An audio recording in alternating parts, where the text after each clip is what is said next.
7 ஜம்மு காஷ்மீரை மீண்டும் மாநிலமாக அறிவிக்க வேண்டும். அரசமைப்பு சட்டத்தில் காஷ்மீருக்கு இருந்த சிறப்பு தகுதியை விளக்கும் வகையில் அரசமைப்பு சட்டம் உறுப்பு எண் 370 மோடி அரசு நீக்கம் செய்தது. அதாவது அரசமைப்பு சட்டத்தில் கூறப்பட்டுள்ள நெறிமுறைகளுக்கு மாறாக ஜம்மு காஷ்மீர் மாநிலத்தில் ஆளுநர் ஆட்சியை கொண்டு வந்து அந்த சூழலை பயன்படுத்தி அரசமைப்பு சட்டம் உறுப்பு எண் 370 நீக்கிவிட்டார்கள். அம்மாநிலத்தை 3 யூனியன் பிரதேசங்களாக துண்டாடினார்கள். அதனைத் தொடர்ந்து எழுந்த கடும் எதிர்ப்பின் விளைவாக ஜம்மு காஷ்மீருக்கு மீண்டும் மாநில தகுதி வழங்கப்படும் என மோடி அரசு வாக்குறுதி அளித்தது. ஆனால் இதுவரை அது நிறைவேற்றப்படவில்லை. எனவே மேலும் காலம் கடத்தாமல் ஜம்மு காஷ்மீருக்கு மாநில தகுதி அளிக்கும் சட்ட நடவடிக்கைகளை மேற்கொள்ள வேண்டும் என விடுதலை சிறுத்தைகளின் இந்த பேரணி ஒன்றிய அரசை வலியுறுத்துகிறது. தீர்மானம் எண் 8 மதம் மாறியவர்களுக்கான இடஒதுக்கீட்டு உரிமைகளை வழங்க வேண்டும். கிறிஸ்தவர்களாக, பௌத்தர்களாக, பிசி சமூகத்திலிருந்தும் எஸ்சி சமூகத்திலிருந்தும் ஏராளமானவர்கள் மதம் மாறி இருக்கிறார்கள். அதனாலேயே அவர்களுக்கு இடஒதுக்கீடு மறுக்கப்படுகிறது.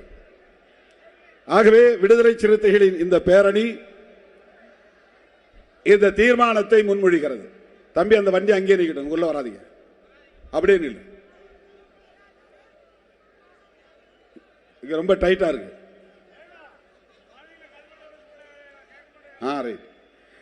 இந்து மதத்திலிருந்து சீக்கியம், பௌத்தம் ஆகிய மதங்களுக்கு மாறியவர்களுக்கு இடஒதுக்கீடு உரிமை மறுக்கப்படவில்லை.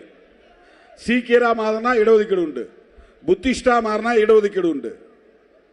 ஆனா முஸ்லிமாவும் கிறிஸ்டினாவும் மாறினா இடஒதுக்கீடு இல்லை. ஆனால் இஸ்லாம் மற்றும் கிறிஸ்தவம் ஆகிய மதங்களை தழுவுகிற பட்டியல் சமூகத்தினர், ஷெட்யூல் காஸ்ட் மற்றும் பிற பிற்படுத்தப்பட்டோருக்கு ஓபிசி இடஒதுக்கீடு வழங்கப்படுவதில்லை. இது அரசமைப்பு சட்டம் உறுப்பு எண் 25 உறுதி செய்யப்பட்டுள்ள மத அடிப்படையிலான சுதந்திரத்தை மறுப்பதாக உள்ளது. இது வயலேஷன் ஆஃப் ஆர்டிகல் 25. அம்பேத்கர் எழுதிய அரசமைப்பு சட்டத்தின் உறுப்பு எண் ஆர்டிகல் 25 அதை வயலேட் பண்ணுது, மீறுது. இது அரசமைப்பு சட்ட உறுப்பு எண் 25 உறுதி செய்யப்பட்டுள்ள மத அடிப்படையிலான சுதந்திரத்தை மறுப்பதாக உள்ளது. ஒருவர் எந்த மதத்தை தழுவினாலும் அவருக்கு முன்பு என்ன உரிமைகள் இருந்ததோ அவற்றை பாதுகாக்க வேண்டியது அரசின் கடமையாகும். எனவே இடஒதுக்கீடு உள்ளிட்ட உரிமைகளை மதம் மாறிய பட்டியல் சாதியினர் மற்றும் பிற பிற்படுத்தப்பட்டோர் ஆகியோருக்கு மறுக்கக்கூடாது. அவர்களுக்கும் இடஒதுக்கீடு கிடைத்திட உரிய சட்டம் இயற்ற வேண்டும் என இந்த பேரணி இந்திய ஒன்றிய அரசை வலியுறுத்துகிறது.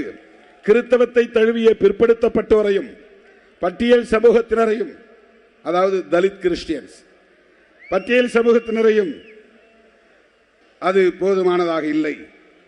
எனவே அவர்களின் எண்ணிக்கைக்கு ஏற்ப தனியே உள்ஒதுக்கீடு வழங்க வேண்டும் என தமிழ்நாடு அரசை இந்த பேரணி கேட்டுக்கொள்கிறது.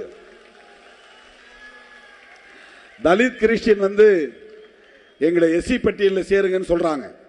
அது யூனியன் கவர்மெண்ட்டுக்கான கோரிக்கை, டெல்லியில் இருக்கிற அரசுக்கான கோரிக்கை. அது எப்ப நிறைவேறும் அப்படிங்கிறது உறுதிப்படுத்தப்படலை. சுப்ரீம் கோர்ட்ல ஒரு கேஸ் இருக்கு. அதனால அந்த கேஸ் இருக்கிறதுனால ஒன்றும் பண்ண முடியாது. கேஜி பாலகிருஷ்ணன் தலைமையில் ஒரு கமிட்டி போட்டிருக்காரு மோடி. அது இன்னும் அறிக்கையை சமர்ப்பிக்கல. அதுவரையில் தமிழ்நாடு அரசு ஓபிசி இடஒதுக்கீட்டில் முஸ்லிம்களுக்கு 3% கொடுக்கிற மாதிரி பிசி பிராக்கெட்ல எம் அப்படின்னு போட்டு இடஒதுக்கீடு தராங்க. அதே போல பிசி பிராக்கெட்ல டிசி தலித் கிறிஸ்டியன்ஸ் என போட்டு ஏற்கனவே ஒதுக்கிய அந்த இடஒதுக்கீட்டை இவர்களுக்கும் வழங்க வேண்டும்.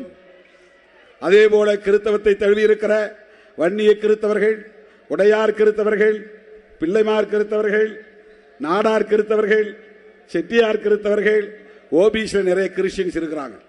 கிறிஸ்தவம் மாறினாலும் சாதி போகாது தமிழ்நாட்டில், இந்தியாவில். அதுதான் பிரச்சனை. அவங்க பிசியில் தான் இருக்காங்க. அவங்களுக்கு ஒரு கேட்டகரைசேஷன் பண்ணி இடஒதுக்கீடு தரணும். இது விடுதலை சிறுத்தைகளின் 8வது தீர்மானம். கைகளை தட்டி நிறைவேற்றி தருமாறு கேட்டுக்கொள்கிறேன். அடுத்து 9வது சமவாய்ப்பு